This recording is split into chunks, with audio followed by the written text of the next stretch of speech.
Welcome to Horror Makes Us Happy, the podcast where we ask the question, what is it about horror that makes us happy? Your hosts are Steve Becker and myself, Chris Whitman, and you can find out more about us at our website, horrormakesushappy.com. We also have a link tree there with all the links to all of our other things, including my webcomic, piecesofflesh.com, and Steve's self-help book, A Guide to the Recovery Toolbox. Clean that up in post. I tried something extra and I fucked it up. It was appreciated. Yeah, I try. Yes. Before we get started, this is the trigger warning.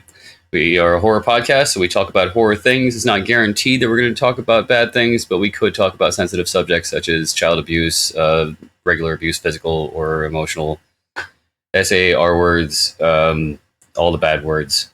Again, not guaranteed, but it's a possibility, so we got to do the disclaimer.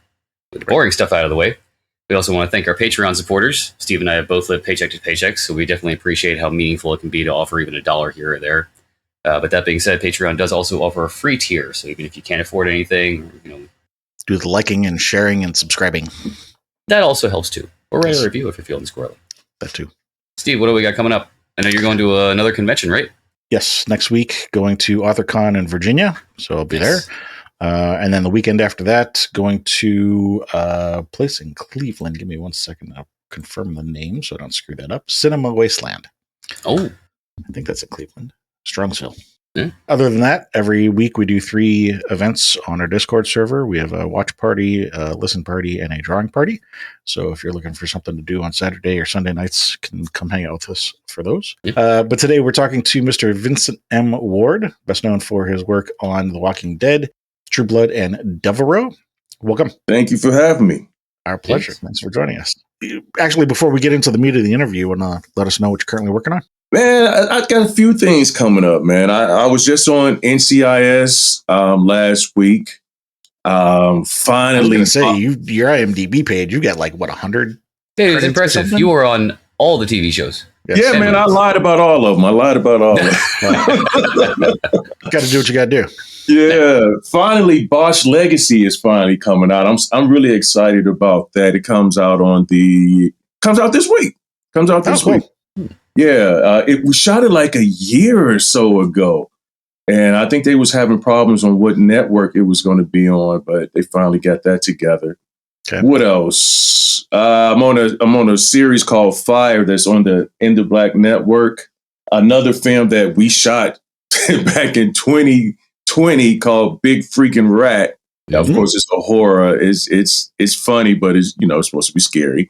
Right. That comes out next month on the 29th. And another movie that I created called The Stepdaddy that we shot in 2020. I just heard that it's finally coming out. I'm really excited about that because, just like Devereaux, it's my creation. Mm-hmm. I started creating these things because I got tired of getting killed off from stuff. So my turn. Exactly. Payback. I kill the people in this one. That's right. So yeah, The Stepdaddy. It's like a spinoff of The Stepfather. Okay. Yeah. So I'm really excited about that. And Lionsgate, Grindstone is doing the distribution. Cool. Yeah. We will look forward to it. Yeah. We will get together with you offline to get bio and pictures, and we'll link to whatever it is that you want to link to, and we'll get connected on social media and all that stuff. And so whenever we see you post stuff, we can repost it and share it for you. Sounds good. Thank you. Yeah. In terms of the interview, it's less about your body of work, although that may come up. More going to be about your love of the genre and going from childhood through adulthood. And then towards the end, we'll talk about any common themes that keep cropping up and how those intersect with the genre. That said, it's not meant to be a therapy session. So if there's any questions you don't want to answer, you just say pass and we'll move on. But starting with childhood, what are some of your earliest memories of scary things? Let me tell you something. Growing up, of course, we all remember Spencer's. Spencer's is still around. And, yes. That was the place to get your posters. Mm-hmm. So high school, man, I must say I was a big basketball star. I was known for basketball and I was known for dancing. I used to be a dancer in a rap group. Even though I'm 6'4", my dance partner was 6'5". Oh, wow. So we would win all the dance contests. But the crazy thing about it, in my room, I never had any rap posters or any basketball posters. I had all horror posters in my room. Nice. And I remember one day, because I had this one of Freddy Krueger. It was like a stand-up poster in my room. Okay. Jason, Michael Myers, all the big wigs. And I remember one time my parents came to me and it was like, you need to talk to us about something. You got some pretty scary posters everywhere. Yeah, I was like, we need to have to talk. I was like, no, why? Because why you got all these dead people and killers in your room, and that's not what you do. You're basketball, you're rapping, and all this other stuff. I said, I just love this type of stuff. Mm-hmm. And for years, even before I even thought about becoming an actor, for years I kept on saying, man, I just want to play one of those parts. Mm-hmm. And then once I finally got in the industry and I finally, started getting killed off on everything, I had the opportunity to be one of those guys. Of course, I'm not in the same lane with them yet, but I was like, I'm gonna create. I created Devereaux and I created Stepdaddy, and I want them to be able to go to like Saw 10, and Michael Myers Never Dies, and that type of thing. Cool. Yeah, I mean, it's good to have goals. Yeah, most definitely. And I'm gonna tell you something else. I got a beef with Michael Myers because, man, he's trying to take my wife, and I think he has, because my wife loves Michael Myers. Man, it's like we got into arguments about this, and I'm just like, true story. The other day, I made a shirt, and it has my character Devereaux on there, and it has Michael Myers on there. And he's above me. And then she said, well, as long as he comes first. And I was like, what? I got kind of pissed at that, man. But every time I go somewhere, I always buy her some Michael Myers. And recently she just bought a Michael Myers purse that freaking glows in the dark. So yeah, I'm beefing with Mike. Well, I think he's officially dead, so you can rest easy now, because I'm pretty sure. I mean, right. They put him in, what was it, a friggin' metal grinder in the last one. Hey man, I don't think he's dead. I think his blood is gonna go in a bottle or something, and right, it'll congeal somewhere. He'll come back like Jesus. She was dreaming that happened, and some way he's gonna come back. I swear, if they do the "it was all a dream" thing, I mean, I wasn't really a fan of the last one much anyway, but that would just make it even better. He's got to revive him somehow in one of his own movies so he can kill him. Yeah. Oh, yeah. There you go. Okay. Just go the Marvel route. Alternate universe. It's the multiverse. Right. Other dimensions. So let's see. You mentioned Freddy Krueger. What other movies or books or stories do you remember from your childhood that you liked? Man, the one that scared me the most, and I ended up doing an event with her, man, was The Exorcist. Oh, really? Linda Blair? Yes. Nice. And we ended up doing the event together, guys, and I swear to you, I was scared of her. And this was maybe like 4 or 5 years ago. And that was a teenager. We all were small when it first came out. I remember watching that, man, and looking under my bed after watching it to make sure wasn't nothing under there. Because, the scene that got me the most is when the bed was jumping up and down. Right. Yeah. So, like an idiot, I'm going to look under the bed. And it's like, if something under there, then I'm screwed anyways. Mm. But meeting Linda Blair, because she's a big advocate of dogs, okay. And it was an event, man. And we took a picture together and I was so freaking nervous. So, yeah, The Exorcist really scared me. Amityville Horror, because they kept on saying it was real.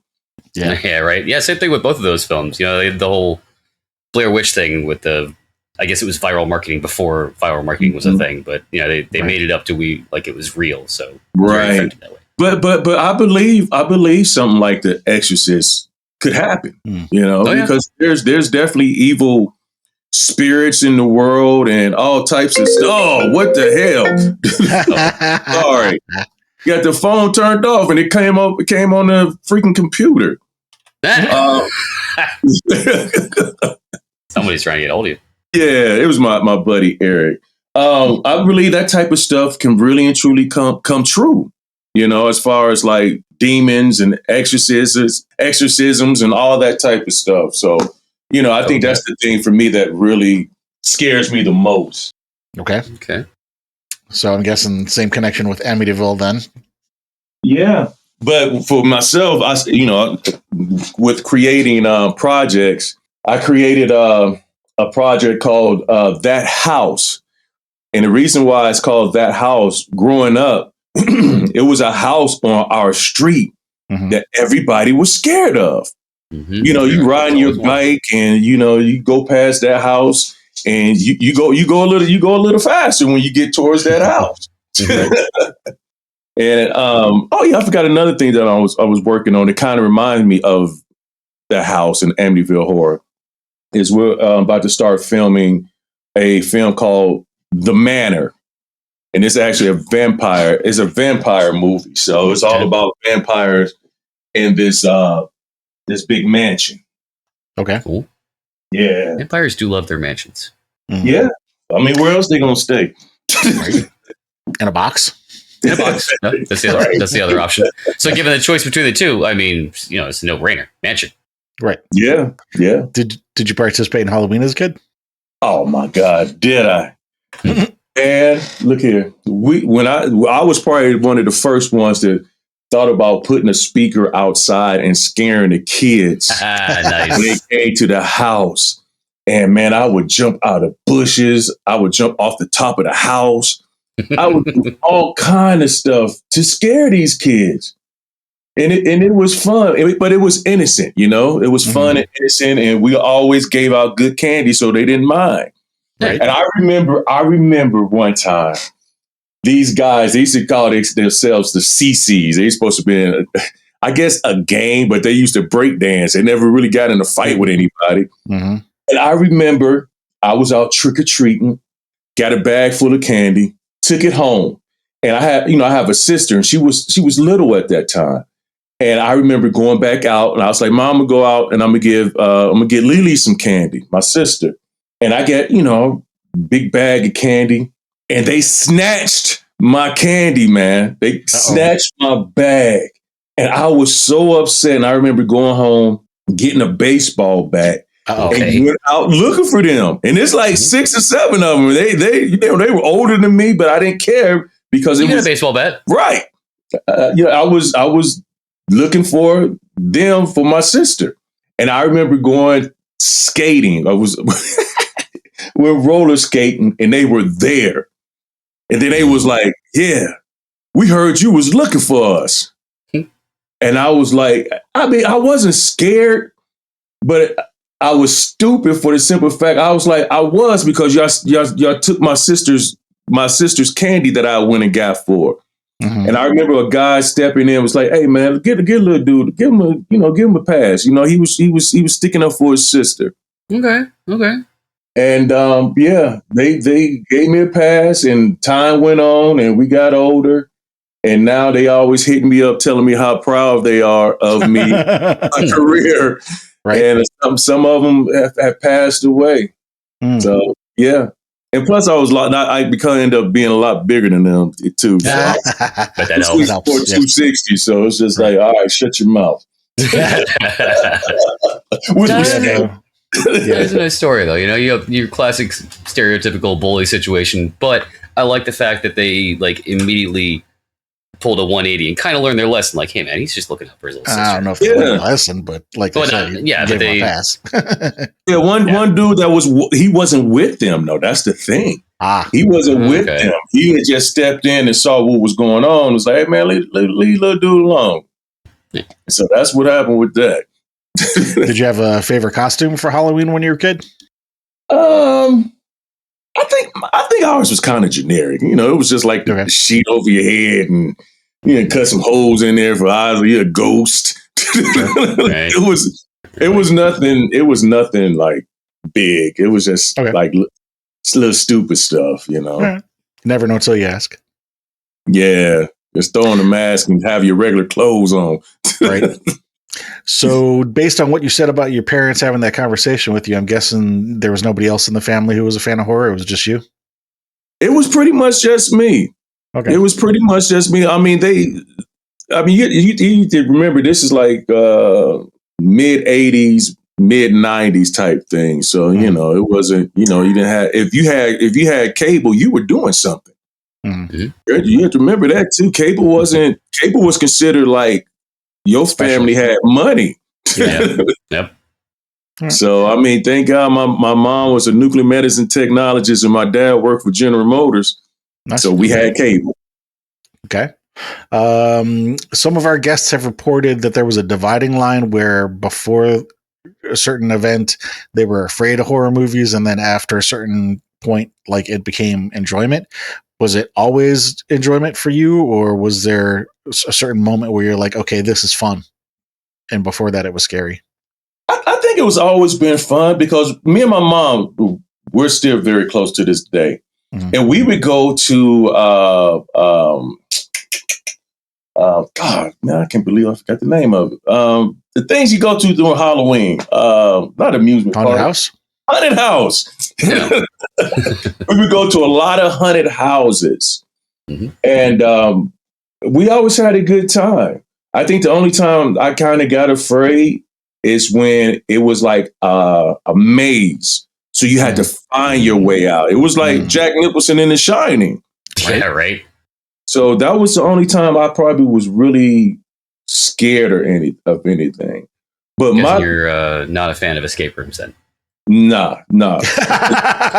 my biggest fear right now is not the jump scares or the blood or anything like that.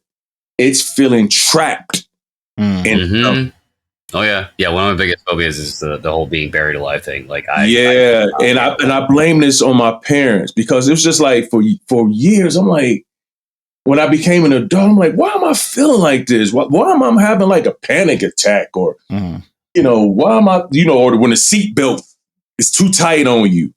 And I started thinking about like what triggered that as a kid.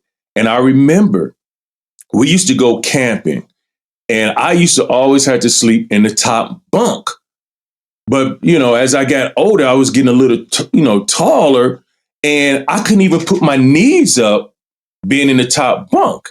So it was like I was in a coffin. You know what I mean? The top bunk is close to the ceiling of the RV. Yep. Yeah.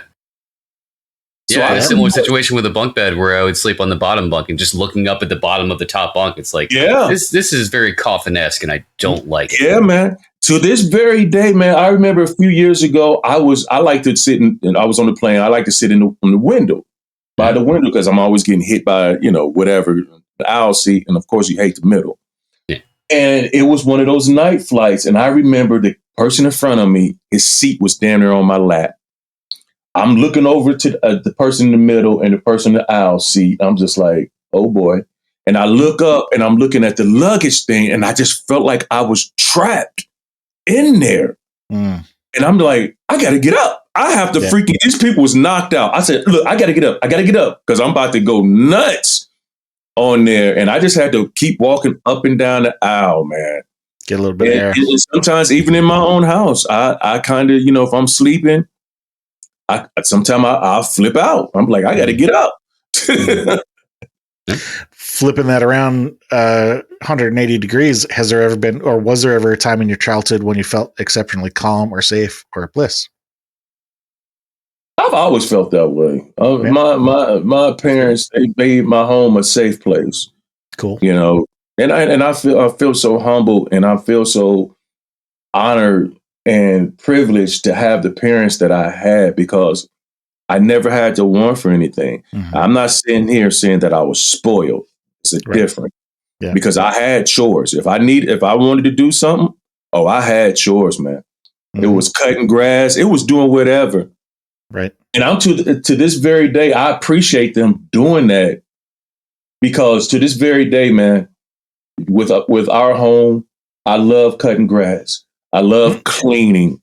I love making sure our house is and the cars are fresh because my parents always told me you never want anybody to come to your house and talk about you after they leave. I was with you until you said you liked cutting grass. I mean, I love cutting grass. It can be cathartic. It's like washing the dishes. Sometimes you just you turn your brain off and do it. Yeah. In my case, what happened? I was raised by my grandmother, and she grew up in the Great Depression, and so she had taught me to be very frugal. But also, what that meant was that when I would do my chores and got my allowance, it was like a quarter here, 50 cents here. I think all total, I may have worked my way up to like $2.50. But also, we had moved down to Florida after she retired, and so I was cutting the lawn at I don't know, 6th grade, 7th grade, which, out in the Florida heat and humidity during the summer for $1 was not worth it. So after she passed away, I ended up buying that house, and I swore to myself, I said, I am never going to mow this lawn again. I will pay somebody. I will do everything. I'll do everything else in the house, but not that.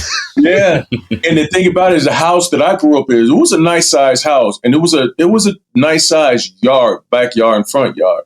But the house that my parents own now is huge back in Ohio. And that's where I am now. Yeah, I'm from Dayton, Ohio. Oh, that's right. I did see that when I was looking you up. I'm actually in Springfield, right between Dayton and Columbus. Oh, yeah. I grew up in Trotwood. We used to kill y'all in basketball. Actually, I only moved here 2 years ago, so you can talk as much trash about them as you want. Yeah, my buddy is actually Maurice Douglas. He's actually the head football coach for the football team in Springfield. Oh, nice. Yes, but the yard my parents have right now is, man, it's like 2 acres. Mm-hmm. And when that's something you pay somebody to cut. Yeah. Or get a riding mower. Yeah, it's definitely, you have to have a riding mower. And I did a contest one time when I was home, because as soon as I get home, my dad he be looking at me like, hey, don't cut that grass. I'm like, oh, this. And so I had a contest of, I don't care how famous you are. Right. I'm just Virginia Eddie's son when I'm home. Yes. But I had a contest to see how long people would think it'd take me to cut the grass. And for 3, 4, 5 hours, man, it was 4 hours and 15 minutes to cut that yard. Yep. Yeah. But I do it every weekend for my parents, man, because, they're older. As people have to remember, as we get older, your parents get older. Yep. So, people need to step up and do more for their parents. And that's what I try to do. Yeah. I never want to embarrass them. I never want to, make our name look bad. And that's why I just try to be a good guy when it comes to people. You know what I mean? It's just, people ask me to do stuff, I'm doing it. It's always a good thing. Yeah. Especially for the parents. That's how I'm here. Let's see. So these next 2 questions are going to be a pair as well. We're going to start with the negative so we can end on the positive. Mm-hmm. Do you remember the first person you hurt? The first person I hurt? Mm-hmm. It was probably my parents. Okay. Because I was in high school and I had a kid. Oh, man. Hey, I had 2 kids in high school. Well, I was about to say I was in the same boat with you, but you outdid me on that one. Man. So when I tell people I have 14 grandkids, you kind of understand now, because I was a kid that was having kids, know. My oldest she's 35.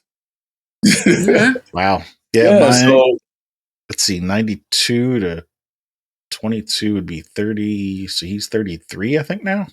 Yeah. So we have adults, man. We have adults. My parents, of course, once the kids came or whatnot, of course, they weren't hurt. They was just hurt of my decisions, because, they taught me that, wear a condom, or don't trust somebody when they say that they on the pill or whatever. Because again, I was a basketball star. So, it was kind of thrown at me a lot, and I caught it. As you do, as one does, Yeah. So I think that was the only time I really hurt, the first time I really and truly hurt somebody. So again, flipping it around to land on the positive, you remember the first person you helped? Helped? I've helped a lot of people, man.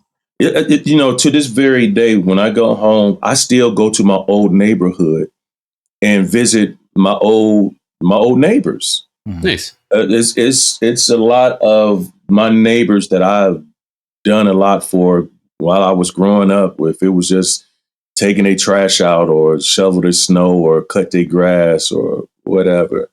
So it was definitely a lot of people that I've helped. I remember one time this lady just popped in my head. This lady she had gotten out of her car to go to the mailbox, but when she got out of the car, her door's locked.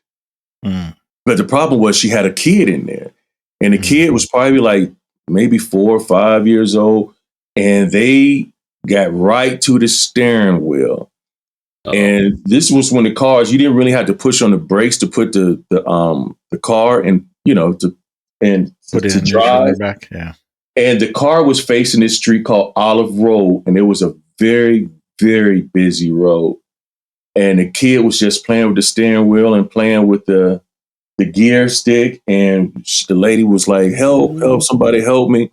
And I remember I broke her window out, man. I remember like kicking it and hitting it and broke the window out.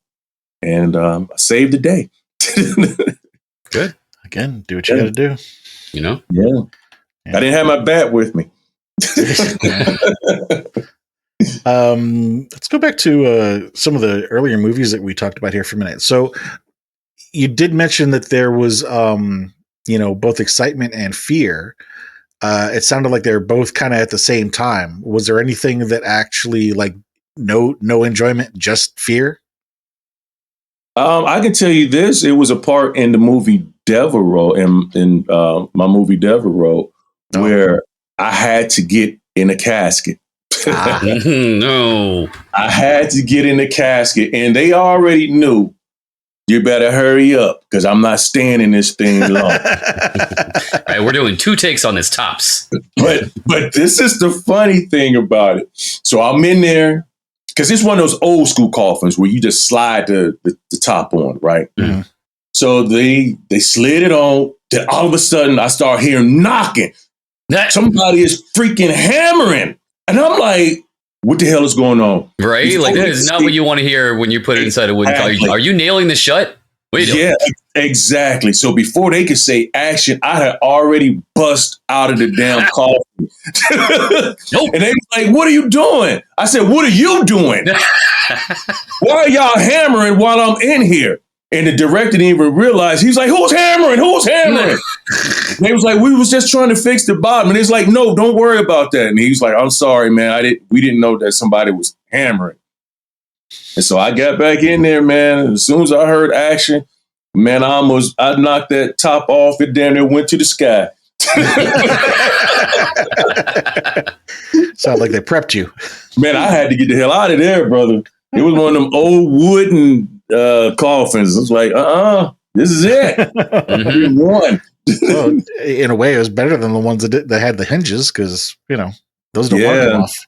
Yeah. And silver lining, now you've experienced that. So it kind of like broke the ice on it. So if you ever are, God forbid, but if you're ever in a situation where you're buried alive, you've kind of halfway experienced it now. So maybe you'll be able to control things a little better and get out. Let me tell you this. Maybe about 10, 12 years ago, right? I was putting this video together. I like to try to put exciting videos together. And it was called They're Gonna Laugh at You. It had the Carrie voice, they're gonna laugh at you. Remember when the blood went on her? It had the Saw noise from Saw, the little theme song. Mm-hmm. So I was trying to be creative. But in the same breath, I knew I was scared of, being in a coffin. Mm-hmm. So I was like, I'm gonna do this. I'm gonna look my fear in the eyes. And I'm just trying to look for a coffin. And a friend of mine had a coffin at her freaking house. Because she does a lot of parties, right? What kind of parties? a lot of Halloween parties, any type of party. She liked to decorate her house. And she goes like over the top. Yeah. So I remember getting in the coffin, and to my surprise, I was not scared. And for years, my panic attacks didn't happen until like the last couple of years. It came back. Was that before the thing in Devereaux or after? That was way before Devereaux. That was probably like 12, 15 years ago. So the one that your friend had, was that one of the like nice padded ones? Yeah, it was nice. I felt like I was on laying in a futon or something. Maybe that's what the difference was. Maybe you just got to get a nice one. Yeah, right. But this time it was just wood. Devereaux was just wood and hammering. Mm-hmm. Okay. So let's talk about teenage years here for a minute. Were there any really scary stories or books or movies that stood out to you from your teenage years? Teenage years. Probably when we got in a car accident. My buddy was driving, and I think he had like a Chevette, and it was like a raggedy one at that. And we got hit on the highway or freeway, and man, my seat broke and threw me over on top of him. Nobody was hurt. That's one. Two was another time me and my family, we were going on vacation. And I remember that this time I used to sleep. I used to stay up all night so I can sleep the whole trip. But this particular time we were in a van. My dad was driving. I'm asleep in the passenger seat. And my grandmother was sitting in the back seat along with my sister and my aunt. My grandmother was up.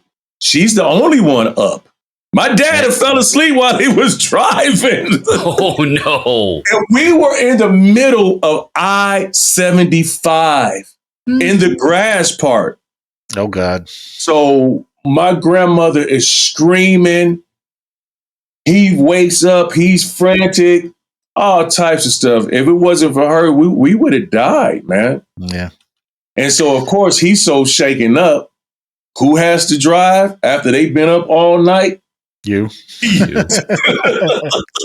So I'm driving halfway sleepy, but it was better than me being better than my dad. You didn't fall asleep, did you? It was better being full sleep. Nah, but now every time, like I'll fly home and we're going to family vacation. As soon as I get there, they want me to drive. I remember one time, man, I swear to you. Wait. Is it they want you to drive or they don't want him to drive? No, me. It's like a 3.5, 4 hour flight. As soon as I get home, they want to leave. I'm like, damn, I just got off the airplane. I remember from Dayton to Cincinnati is like 35 minutes, okay? Maybe 45. Right. I'm driving and I look back, everybody is asleep. And I'm like, I just that's not fair. 4:00 in the morning, drove an hour and a half to the airport, flew here.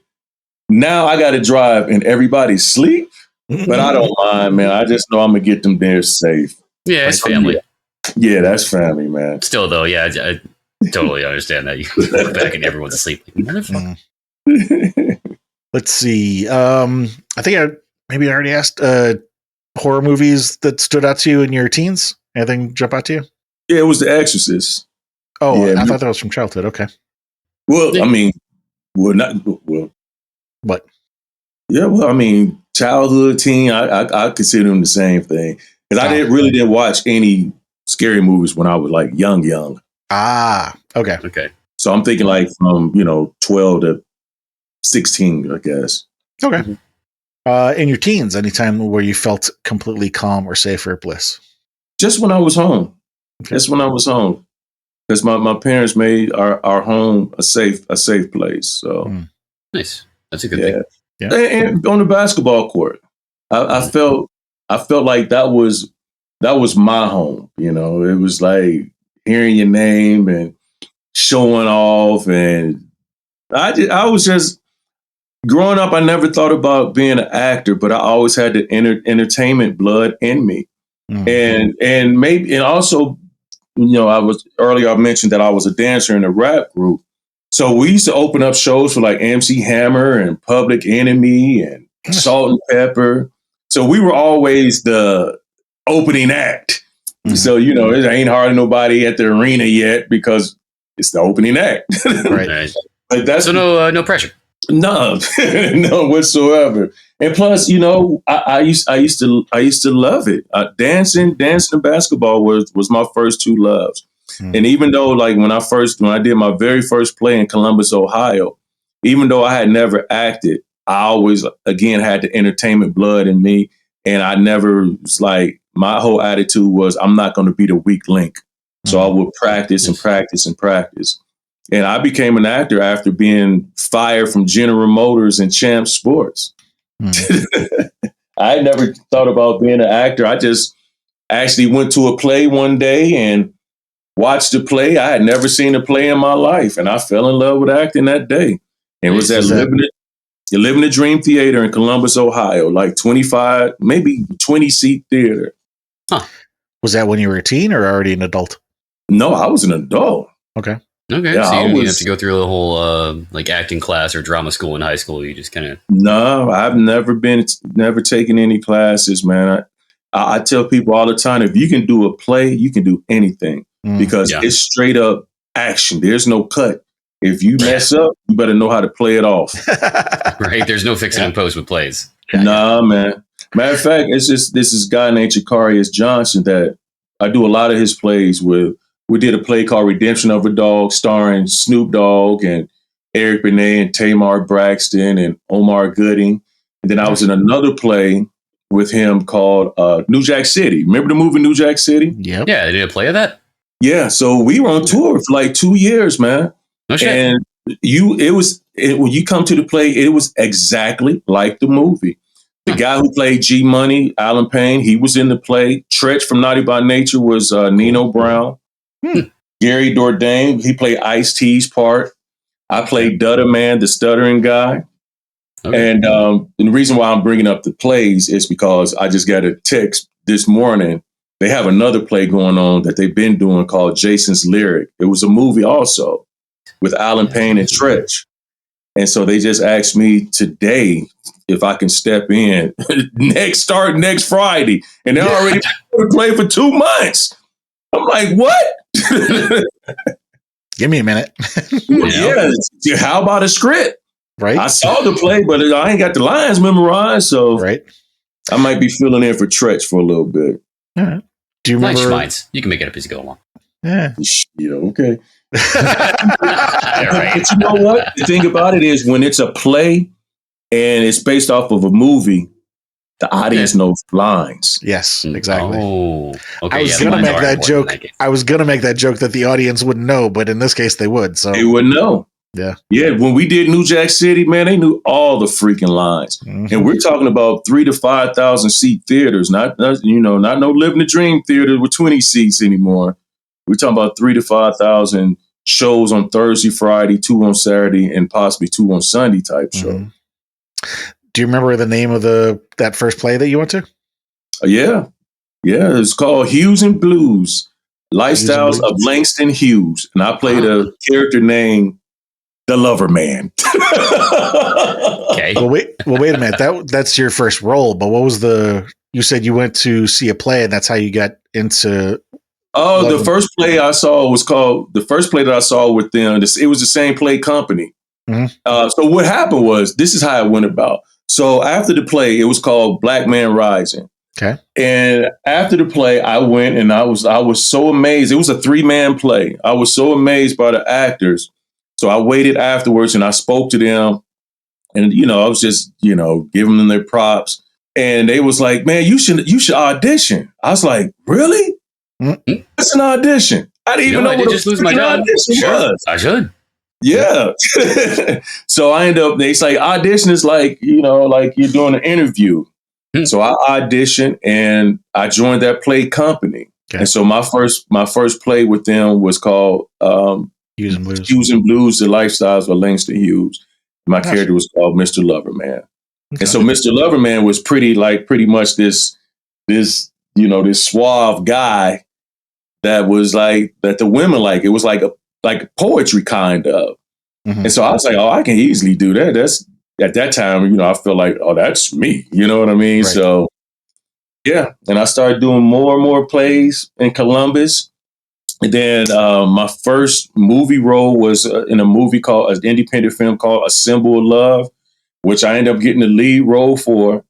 And no, Macy. And then I ended up getting a part in the movie Traffic with Michael Douglas. Wow. And then that's what made me move to Los Angeles. Okay. And the rest is history. And the rest is history. So I thank Champ Sports and I thank General Motors for firing me. Right. When you said that earlier, I was going to say, like, did you go back there and be like, guess what I did since you fired me? No, but what happened was General, sometimes when bad things happen or negative things happen to us, we just be like, why did this happen? I actually got hurt on the job at General Motors and they wouldn't let me come back. Then I started working at Champ Sports and I became the number one salesman in the district. And then they wanted to train me as an assistant manager. And that's how I got to Columbus, Ohio, from Dayton, Ohio. Became the number one salesman in the district in Columbus, Ohio. And one day the general manager came and it's like, you're doing such a great job. How far you want to take it in the company? I said, I'd like to have a position like yours one day. 2 weeks later, that dude fired me, man. Wow. And I remember my manager telling me, he said, Vince, he said, you're my favorite, but whatever you said to him, that's why I have to let you go. And he said, if you repeat it, I just deny it. 3 weeks after that, I went and saw my very first play, which is the one I was just talking about. I started doing more and more things. And then Champs tried to give me my job back and I told him no. And so after I did the movie Traffic, I told my parents I'm moving to LA. So it's like, well, you don't even know anybody there. I said, it doesn't matter. I'm going. So I moved from Columbus back to Dayton, saved my money to come here to LA. Mm-hmm. And when it was time for me to move here, General Motors cut me a check for $10,000 telling me not to come back. So what we might think is a negative might be a positive to push you into what you really and truly should be doing. 3 years after I got fired from General Motors, the whole plant closed down and everybody lost their job. I just got a little head start with $10,000. And fortunately, apparently not too bad of an injury to keep you from doing other stuff. So yeah. I mean, but I was going to this chiropractor, right? And he was helping me out, and I felt better. And maybe 10 years ago. Now you have to remember this is the early 2000s, and about 10 years ago, that same chiropractor got caught trying to set up his wife to kill her. What? Yes. You can't see it, but I'm just shaking my head. He hired a hitman to kill his wife. He sure did. And got caught. That's like some shit in some of the TV shows that you starred in, but in real life. Right? Look at the Ghost Hunter guy recently. I forgot the guy's name, but the Ghost Hunter guy recently, his wife, she tried to pay this hitman to kill him. I think I heard Popular Ghost Hunter dude. Yeah. But it's like, where do you find a hitman? Are you on Craigslist? What do you find these people? Marketplace on Facebook? There are no hitmen, only FBI people posing as hitmen. Right. Yeah, right. I think that was a scene in that movie, Horrible Bosses, where they eventually took Jamie Foxx and didn't they Google where to find a hitman? Sure, that's exactly how you get caught when they go on your computer and they go on your Google search. Yep. But yeah, man, that's how I end up getting into acting, man. So I've been here since 2000, and I haven't looked back. And I tell people all the time, I'm not where I want to be, but I'm not where I used to be. Right. And my goal is not just to play Oscar on The Walking Dead, but the goal is to win an Oscar someday. Nice. Well, good luck with that. Got a couple more questions here. Have you ever been terrified of something as an adult in real life? Yeah, that plane that I was telling you guys about, that was probably it, man. That was probably the only thing. That's the whole panic attack sometimes. And then I call it shaking it off, because it's like, it's not even real. So what are you tripping on? Especially if I'm laying in the bed and it's like, oh, I feel like I'm about to whatever. I'm like, just let me stand up or get my thoughts together. And that's it. But no, I haven't been terrified of anything. Okay. I mean, it's a good thing. Yeah. Yeah. Except for that, the hammering on the coffin. Right. That's understandable, though. When you're in a scene and you're just supposed to be in a coffin, and then all of a sudden there's hammering. Like, whoa. This is not in the script. Right. So then now, has there been a time in your adult life when you've been exceptionally calm or safe or bliss? I think I'm more calm now. I'm at peace in life of who I am and who I've become. I'm happily married. You guys probably heard my furry child Macy over here, and I'm just at peace, man. I'm the type of person that's like, whatever's gonna happen is gonna happen. I remember going to film and film the movie Seven Cemeteries, which you have to check out.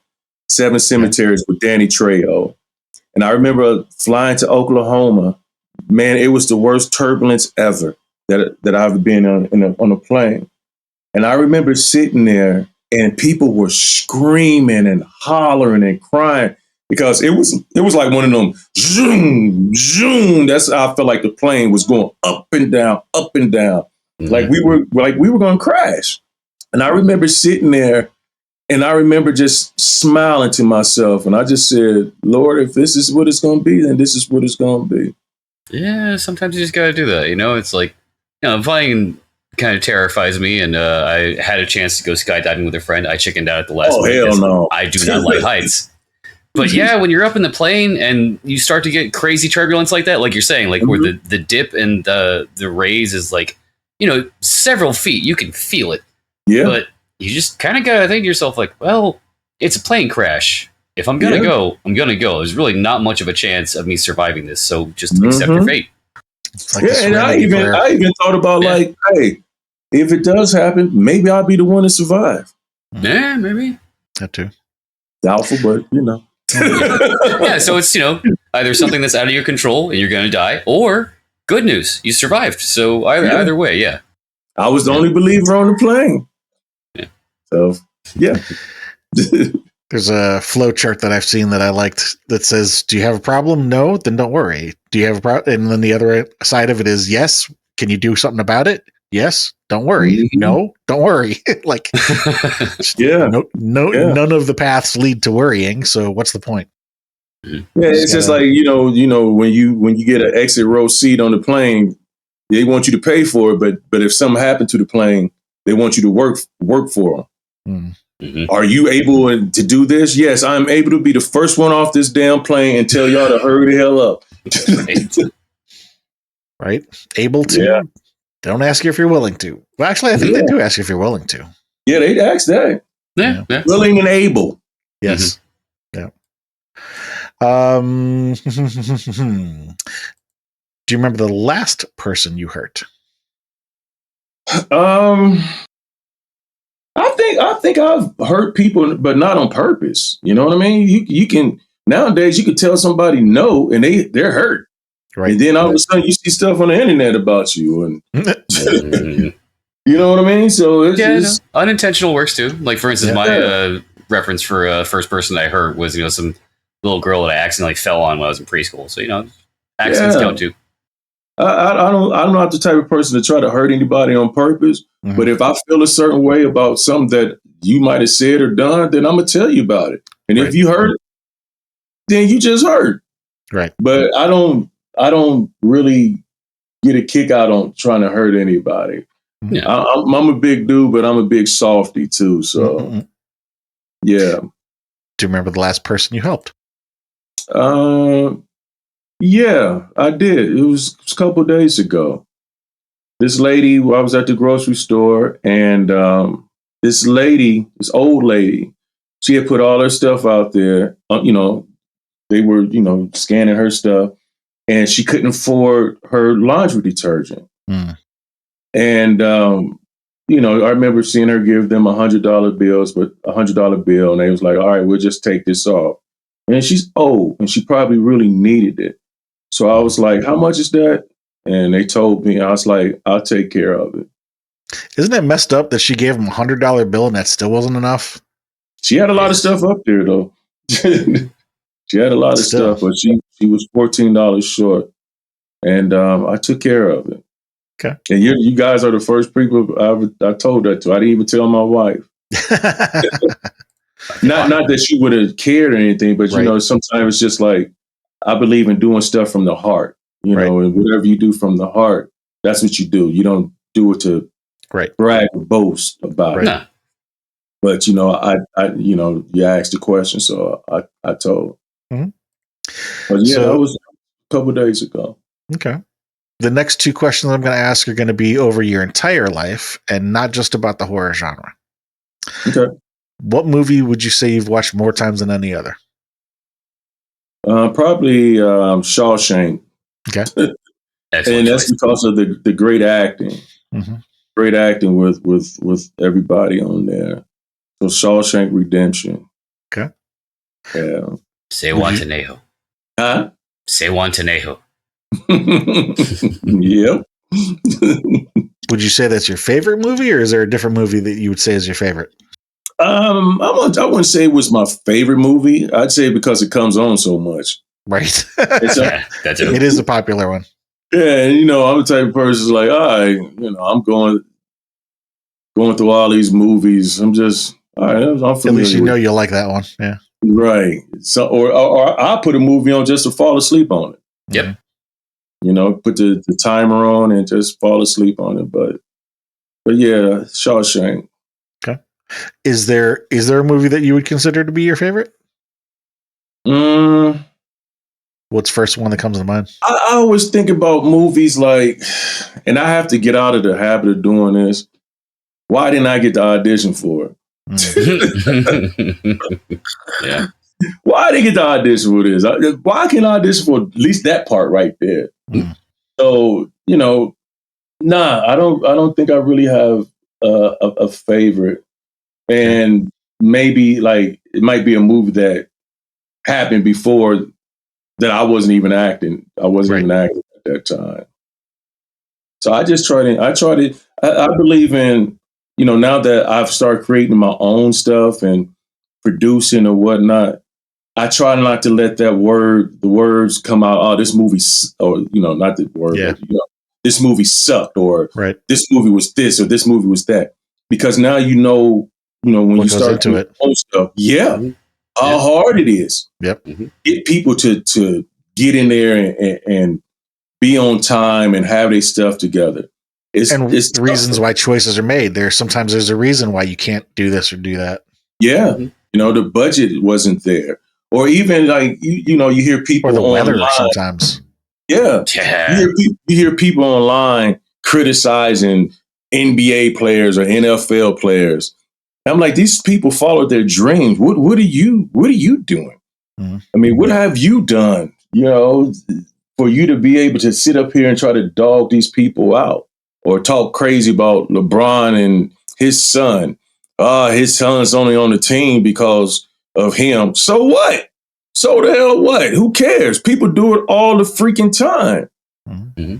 Oh, well, he took his two spots he took. He went second round. He was the 47th pick. The two dudes that went after him sucked. Anyways. Well, like you say, 47th pick, not like the first, not like the second, not even in the top 20. They're not even in the league. They're not even in the G League. But Bronny scored the leading scorer for the Lakers the other night. It's just like, we have to get out of that. And I know that I said the dude sucked, but I didn't mean it that way. But it was just like, right. Like you said, he didn't go first round or first pick. And guess what? Bronny's jersey is the number one selling jersey in the NBA. That says something. It says a lot. Yeah. But I try not to, I try to get out of that habit of saying, stuff like that, because I respect everything everybody does. I mean, even with your show, you have to depend. You might reach out to somebody and say, I really want you on our show or whatnot. But then you got to be like, okay, I hope these people show up. Yep. And people don't realize that. It's like when you're working with people, you have to hope people do what they say they're going to do. Yes. Yeah. Yeah. It's like the old trope of, the band that breaks up. That's why individual musicians and bands are different that way, because bands, I think they're almost always just doomed to break up at some point. Especially when you have a lead singer. They're like families. Yeah.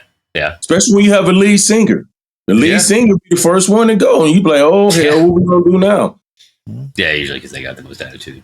Yeah, look at the Lionel Richie and the Commodores. Mm-hmm. Gone. You know? Point being, when you have a situation with a project of any kind, you have more than one person, multiple people, it's tough. Yeah, 'cause you have to coordinate all that. It's, how's it go? Herding cats? Yes. Mm-hmm. Cattle. Yeah. Well, Let's bring it back to horror movies for a minute. What do you see any common threads about what kind of horror movies do you like? Cannibalism, occult, metaphysical, supernatural? I just like a good story. Okay. I like a good. My wife said nothing scares me. She said I'd be talking too much because I like the horror movies that I can't. It's a surprise, you know. Mm-hmm. You know, like for instance, Orphan. The first time we ever watched Orphan, we never would have thought that the little girl was a grown woman, right? You know what I mean? So stuff like that. A good story, and I actually like the last Texas Chainsaw Massacre. Okay, you know that he was fast. He was kind of funny when he did his dances. I don't think every time it's a horror movie it has to be just horror. It can throw a few giggles in here and there. Oh yeah, and just a good story or a plot twist. Entertainment, yes. Something unexpected. Yeah, that's actually a good word considering, he has said multiple times in this interview that he, it comes from an entertainment background. Yeah, true. Like to entertain, man. Even it's like sometimes when I go to a store, a grocery store or whatnot, and I see a woman trying to reach up high and get something, and I'll be like, I'll get it for you. And then, like, I'll pull it down, then I do something to make them laugh or whatnot. To me, that's just entertaining, just trying to put a smile on somebody's face. Yeah. I guess that's go ahead. No, I was just going to say, I can relate. It seems to be a default mode sometimes. Like, you always try to just try to entertain in some way. Make the experience different somehow, not just get the thing off the shelf and give it to them. You give them a little joke or something like that in addition. Yeah, do a little Ric Flair walk towards them and hand it to them. Nature boy or something, you hear so many negative things nowadays. Like, you never know what a person is going through. So it's just trying to make people smile. I'm curious, what Chris just said a minute ago about being an entertainer made me realize that we hadn't talked about that too much in this call. And I wanted to ask about that a little bit. Do you think there was some sort of maybe like a family value that was passed on to you in regards to that, where was there some reason why you felt drawn to entertainment or why you enjoy it? I think I was an attention whore. That is an acceptable answer. Yeah, I remember the first time I entertained my family. It was at a family reunion. And I didn't know how to dance or whatnot. I used to always do the robot. And so my family used to always call me the mechanical man. Right. So it was a dance contest at my family reunion. And everybody thought I was going to go out there. Oh, let me go back. Let me go back a little bit. I remember this 6th grade. I remember going to a junior high. No, it was the 7th grade. I take that back. Junior high, 7th, 8th grade. And I remember going to a junior high dance. And I remember Tisha Adams. I remember like it was yesterday. It was a slow song. So she pulled me out there. I was like, no, I don't know how to dance. I don't know how to dance. And she pulled me out there and she trying to slow dance with me. And I'm all on her feet, man. I'm just looking stupid. And she's like, you're right. You don't know how to dance. And left me out there, man. I got home. I asked my mom to teach me how to slow dance, and she taught me. And from there, then the family reunion came. And they just knew I was going to do the mechanical man and robot. I got out there and I busted a move, and they couldn't believe it. And from that day, that's when I ended up hooking up with my dance partner in the 8th grade. And we would win every dance contest in the Midwest from the 8th grade up to adulthood. Okay. Damn. Yeah, I mean it. we felt like we could be MC Hammer's dancers, Heavy D and the Boys dancers, Big Daddy Kane dancers. We felt like nobody can beat Night and Day. And if you go on YouTube, you can see me in concert. If you go on Vincent and Ward dancing in his rap group or something like that, you can see us dancing on there. So that embarrassment from Tisha Adams. Yes. Right. Made me go out there and cut a rug. Yeah, guys, there's two scenarios where, you got kicked down and that created a new, much more successful branch in your life, from champ sports to acting, and Tisha Adams to learning how to dance. And to right now, actually, too. It's like I have a fire burning me right now because I feel like I should be at more conventions. Mm-hmm. You mentioned conventions earlier. And it's just like, man, all the stuff that I got going on, I should be at every damn convention in the world. But that fire has lit, and I'm like, all right, I'm gonna show you better than I can. I'm gonna show you better than I can tell you. Mm. So even with acting, when you get overlooked by a reality show person or sports person, then it makes you strive even harder. And going back to, it's this one guy that I see in all these different commercials, right? And I'm like, I'll be seeing this dude at all these auditions. And I saw him at an audition 2 weeks ago. And I'm like, I'm coming for you, buddy. Even though I smiled at him and said hi to him, I said, I'm coming for you. And I end up booking the commercial. So you'll see me on I film starting this week. You'll see me on the new Liberty, Liberty, Liberty commercial. My dog hates those commercials. She looked at me. She looking at me. As soon as I said Liberty, Liberty, Liberty, she looking dead at me. It's just me. He jumped on my lap. Going back to the previous story for a minute, two things that I have thoughts on. Did you ever pick up on, or I wonder if her parents intentionally named her after Morticia Adams? Who? What? Morticia Adams. Who, for Tisha? Yeah. Oh, I don't know. I have no clue. I have no clue. After she dissed me, I had nothing else to say. Yeah, fuck her. Fair enough. Right. After she embarrassed me in front of everybody.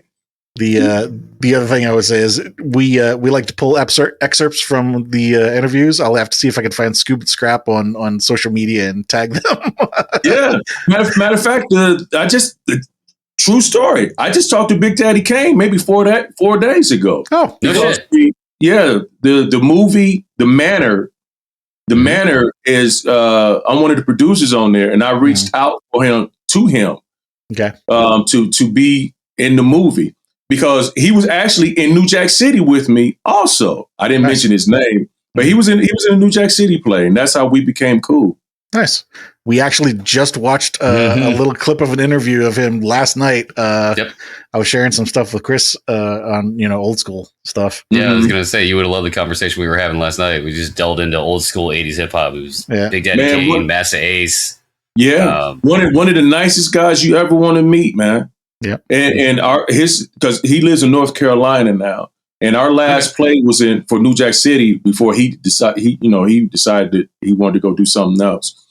He invited all of us to his house, and he had like a huge feast for us, man. Nice, huge feast at his crib, and I'm sitting there saying to myself, man, even though I've worked with him, for a month and a half because he didn't stay that long.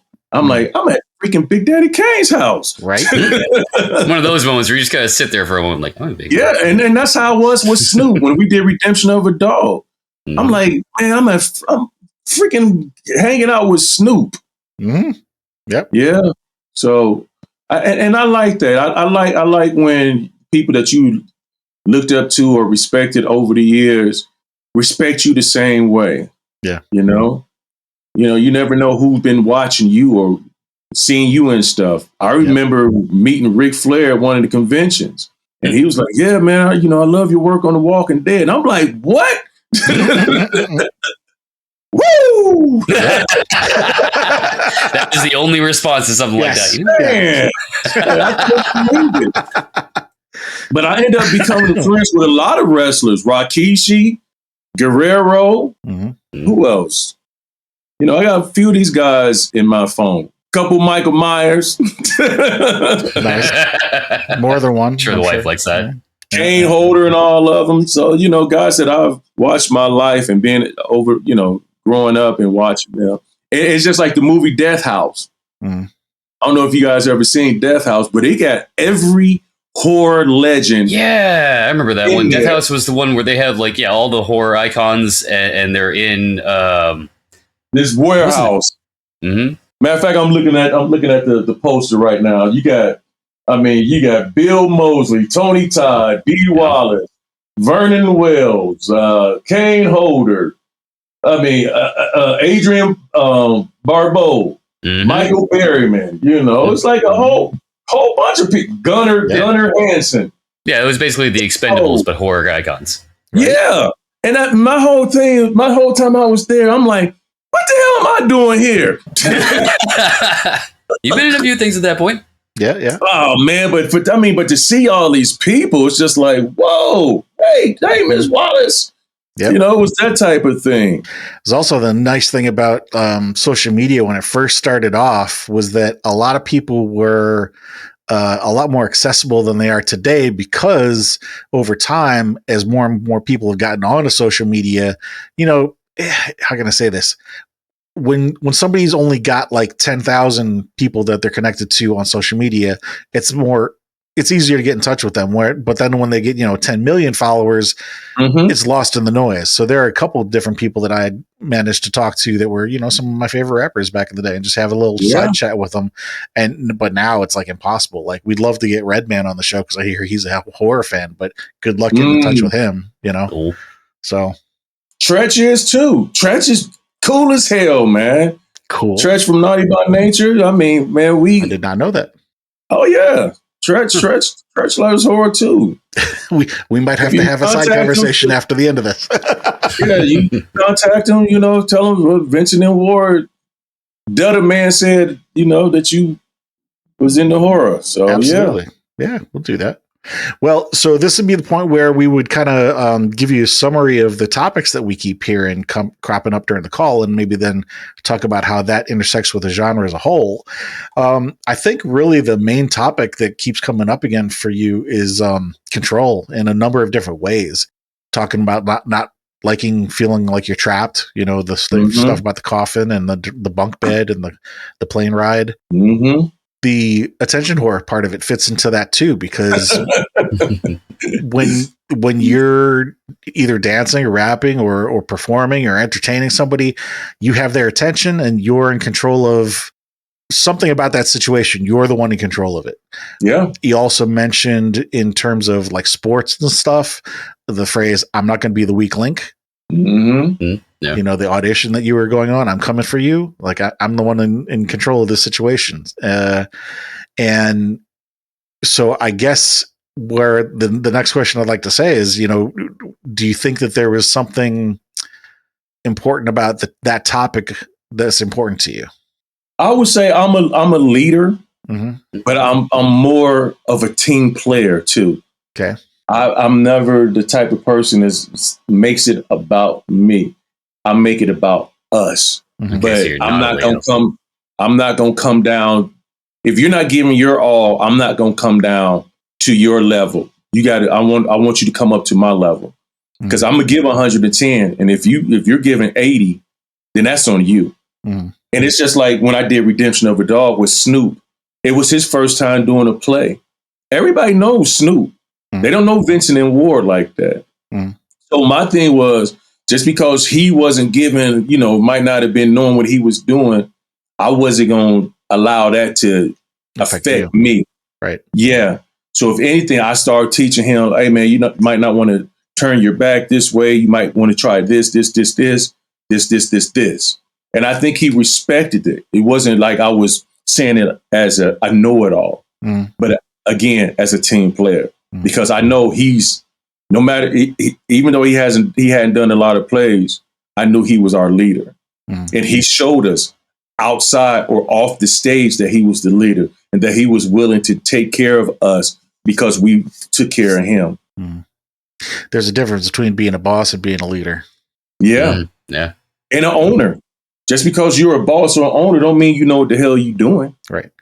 Well, I mean, that's true too. But where I was going with it is that, I don't know if you've ever seen it, but there's this picture of, how do I describe it? You know, somebody sitting on a throne getting pulled by people, and, you know, the guy's pointing in that direction, you know, and that's the boss. And then the leader is somebody who's helping to pull in the same direction. You know what I'm Leader saying? of the pack, if you will. Well, not even necessarily leader of the pack, but just saying, it's like, I want to help you get somewhere, but I need to know where you want to go in order to know where to lead you. Right. And that's different from saying, I'm going to tell you where I want you to go. Right. Yeah. I understand completely. So the follow-up question there would be, why horror? Or is this something that you explore in other genres and other work that you're doing too? Oh, I do everything. But horror is because I think it's because my voice and my height and my build they can come off intimidating sometimes. Okay. So it's easier to pull off horror or drama. I remember growing up, anytime I got mad at my parents, I would make this frown on, and this thing would come on my forehead. And my mom would always be like, you better get that damn meat off your forehead. And if you look at some of my pictures, you can see it. Yeah. And sometimes I'm not even trying, but the meat come on my forehead. So it's easier to look more intimidating when I give that frown. So, but honestly, my personality is comedy or being a host. I would give up all acting to be a travel show host because I get to be that guy that's getting that thing from the top shelf for that lady. I can be that guy who's helping an A-lister. You know, I can just be myself. And my personality is making people smile, making people comfortable, that type of thing. I say I'm a mixture of like a Terry Crews or Michael Strahan, you know, big guys with big personalities that people feel safe around. Yeah. Well, I think we got a pretty good summary of what you get out of horror and the reasons that you're doing what you're doing. I guess before we wrap up, last question would be, is there anything that you think is relevant that you didn't get to talk about? Maybe you thought of something earlier in the call and then the conversation took a left turn. You didn't get a chance to say it. No. I think I've touched everything. I had wrote down some stuff so I wouldn't forget anyways, as far as like projects and all that. But no, I think we touched on everything. Okay. Well, like I said, I'll get together with you to put together a bio page and link whatever it is that you want to link to. Do you want to let everybody know again what you're currently working on? Yeah, you can check me out on Big Freaking Rat coming out next month. I think it's the 29th. Bosch Legacy this month, the 27th. Devereaux is now playing on Tubi and Amazon Prime. Fire is playing on In the Black Network. Look out for The Stepdaddy. It should be coming out very, very soon. And yeah, man. The Manor, we should start filming that in September, probably in Atlanta. You're a busy man. Yeah. Yeah. Again, thank you. And thank you to anybody out there listening. Come please do visit us at horrormakesushappy.com. We got a list there of all the people that we've interviewed on the episodes page. You can just click that. You can just click that and then go down to the person that you want to research and go to their bio page that way. And on the front page, we've got a link to our Linktree page that has a link to all our socials and Discord and all that kind of fun stuff. Tell a friend.